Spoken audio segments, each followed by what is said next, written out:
భగవద్గీతను ఇంట్లో ఎంత పారాయణం చేస్తారో అంత మంచిది. శత్రువులు పారిపోతారు, ఎవరు ఉండరు. అంత శత్రువులు పారిపోతారు, బయట ఉండే శత్రువులు పారిపోతారు.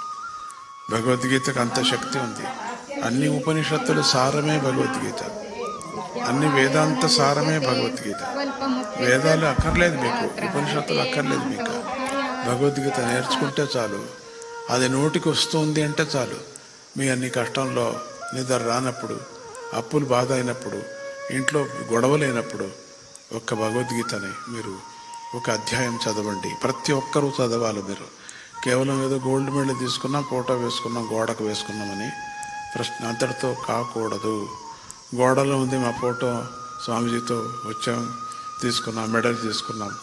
మెడల్ ఎక్కడైనా ఒక 40 రూపాయలు పెడితే దొరుకుతుంది, అదేం తొందరలేదు. అది ఏంటది? అది మెడల్ ముఖ్యం కాదు, సర్టిఫికేట్ ముఖ్యం కాదు. మనము